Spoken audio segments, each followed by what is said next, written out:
یعنی یہ طے ہو گیا کہ قیامت تک ایسا اخلاق کسی کا نہیں ہوگا جو نبی کریم صلی اللہ علیہ وسلم کا ہے۔ تو ہمیں حضور کی سیرت سے سبق حاصل کرنا چاہیے اور وہاں سے کسب فیض کرنا چاہیے اور سب باتوں کو وہاں سے دیکھنا چاہیے، کیونکہ تکبر کرنے والا اس کی حالت یہ ہوتی ہے کہ اپنے آپ میں وہ بے شک بڑا سمجھے اپنے آپ کو، لیکن وہ اللہ کی نظر میں بھی ذلیل ہوتا ہے اور اللہ تعالیٰ اسے مخلوق کے سامنے بھی پست کر دیتا ہے۔ حدیث شریف میں آتا ہے کہ قیامت کے دن متکبر لوگوں کو چیونٹیوں کی شکل میں اٹھایا جائے گا، اور وجہ اس کی کیا ہے؟ تاکہ ان کی ذلت اور ان کی حقارت کا اندازہ ہو جائے لوگوں کو کہ یہ کتنے حقیر ہیں۔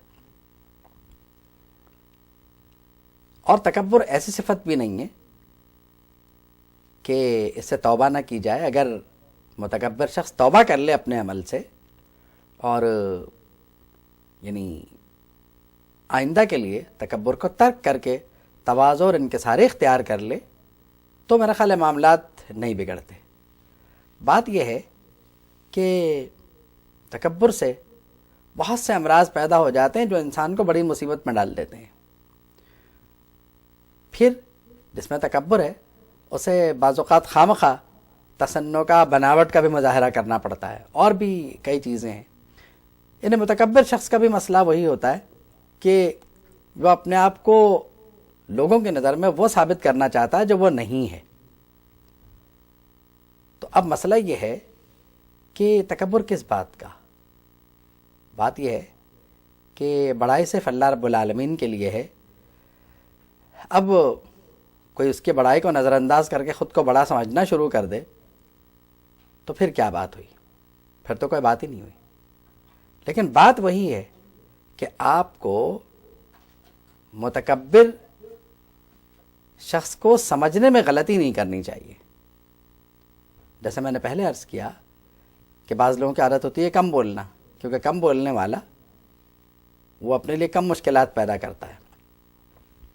بعضوں کی عادت ہوتی ہے گوشہ نشین ہو کے بیٹھنا۔ تو ہم یہ سوچ سکتے ہیں کہ یہ تکبر نہیں ہے بلکہ ان کی عادت ہے۔ ہر انسان کی عادتیں مختلف ہوتی ہیں۔ اب عام طور پر تکبر کے ویسے تو بہت سارے نمونے دیکھنے میں آتے ہیں کہ انسان خود کو یعنی بڑا بنانے کے لیے ایسے طریقے اختیار کرے جو اس کے بس سے باہر ہوں، اور صرف اس لیے کہ لوگ اسے بڑا سمجھیں اور لوگ جو ہیں وہ اس سے خامخواہ یعنی خوف زدہ ہوں، اور لوگ اسے دیکھ کے ہیبت میں مبتلا ہوں کہ فلاں شخص جو ہے وہ آ رہا ہے۔ تو اس اعتبار سے بھی یعنی لوگوں کے دلوں میں آپ ہیبت طاری کر کے کوئی مقام نہیں بنا سکتے، بلکہ تواضع اور انکساری سے جو مقام بنے گا وہ تکبر سے نہیں بن سکتا۔ آپ نبی کریم صلی اللہ علیہ وسلم کا جو انداز ہے اور تربیتی انداز ہے وہ اگر دیکھیں تو آپ کو اندازہ ہوگا کہ حضور نے کبھی یہ بھی پسند نہیں فرمایا کہ اس طرح کی کوئی سیٹ یا اس طرح کی کوئی نشست ان کے لیے موجود ہو کہ وہ لوگوں سے ممتاز نظر آئیں۔ اگرچہ ایسا طریقہ صحابہ رضی اللہ تعالیٰ عنہم نے اختیار فرما لیا کہ حضور میں اور ان میں فرق نظر آنا چاہیے۔ اب ایسے شخص کو بھی برا سمجھا گیا ہے حدیث شریف میں کہ جو یہ بات پسند کرے کہ جب وہ جائے تو سب لوگ اسے دیکھ کے کھڑے ہو جائیں، اس بات کو ناپسند فرمایا گیا ہے۔ اس لیے کھڑے ہونے پر اصرار نہیں کرنا چاہیے، یہ بھی آداب کے منافی ہے۔ اکثر دیکھا گیا ہے کہ اگر کوئی شخص آیا ہے مجلس میں یا محفل میں تو اسے بٹھانے کے لیے آگے سے کئی لوگوں کو ہٹا دیا جاتا ہے، یہ بھی بات صحیح نہیں ہے۔ یعنی جو پہلے سے بیٹھا ہوا وہ بیٹھا ہوا ہے، تو آپ نے یعنی اس شخص کی عزت میں اضافے کی خاطر ایک مومن کے دل میں یعنی یہ بات پیدا کر دی کہ اگر اس کا مقام ہوتا تو وہ یہیں بیٹھا رہتا، اسے اٹھاتا کوئی نہیں۔ بات یہ ہے کہ یہ بعد میں آنے والے کی غلطی ہے، وہ کیوں آیا؟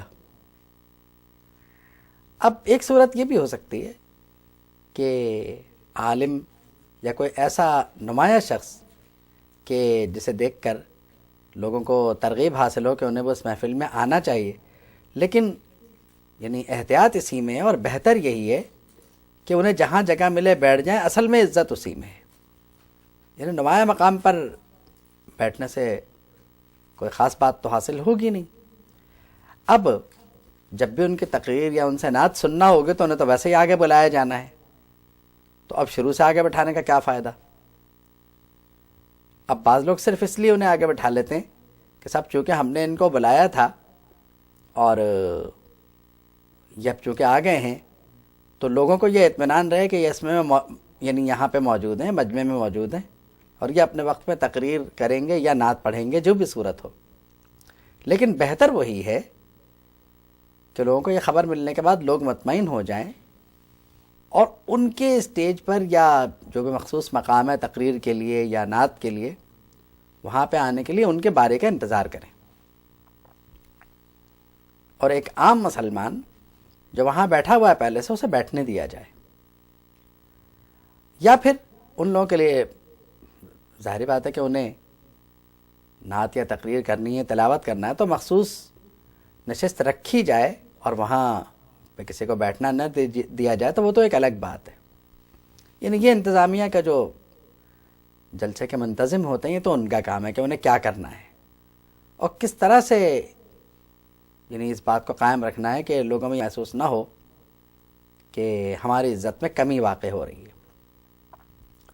حدیث شریف میں جو پہلے سلام کرنے کا حکم ہے، اس پر بھی یہ بشارت ہے کہ جو پہلے سلام کرتا ہے وہ تکبر سے بری ہو جاتا ہے، اسی لیے پہلے سلام کرنا چاہیے، کیونکہ آپ نے دیکھا ہوگا کہ سلام کرنے کے جو آداب و رسول ہیں ہمارے وہ اکثر نظر انداز ہو جاتے ہیں، اور جہاں پر پہنچنے والے کو سلام کرنا چاہیے وہاں عام طور پر یہ ہوتا ہے کہ جو لوگ پہلے سے موجود ہیں وہ اس کو سلام کرتے ہیں۔ اگر ایسا ہو جائے کہ وہ جا کے سلام کرے اور پھر اس کے بعد لوگ اسے جواب دے دیں اور پھر بے شک اسے سلام کریں، مصافحہ کریں، یہ زیادہ اچھی بات ہے۔ تو اور ہونا بھی یہی چاہیے کہ جو پہنچا ہے اسے پہل کرنی چاہیے سلام کرنے میں۔ نبی کریم صلی اللہ تعالیٰ علیہ وسلم کی صفت جو مشہور ہے وہ یہی ہے کہ حضور سلام میں پہل فرماتے تھے، یہ دیکھے بغیر کہ کون سامنے والا کون ہے۔ ہمارے تو اکثر یہ ہوتا ہے سلام کرنے سے پہلے جیسے سلام کر رہے ہیں اس کی حیثیت کو بھی دیکھ لیتے ہیں، اور معاذ اللہ یہ سوچتے ہیں کہ یہ اس قابل بھی ہے کہ میں اسے سلام کروں کہ نہیں کروں۔ مثلا استاد اپنے شاگرد کو سلام کرنے کے بارے میں یہ نہیں سمجھتا کہ اس کا فرض ہے کہ وہ سلام کرے، حالانکہ اگر استاد سلام کرے تو شاگرد آئندہ سے خود سلام کریں گے۔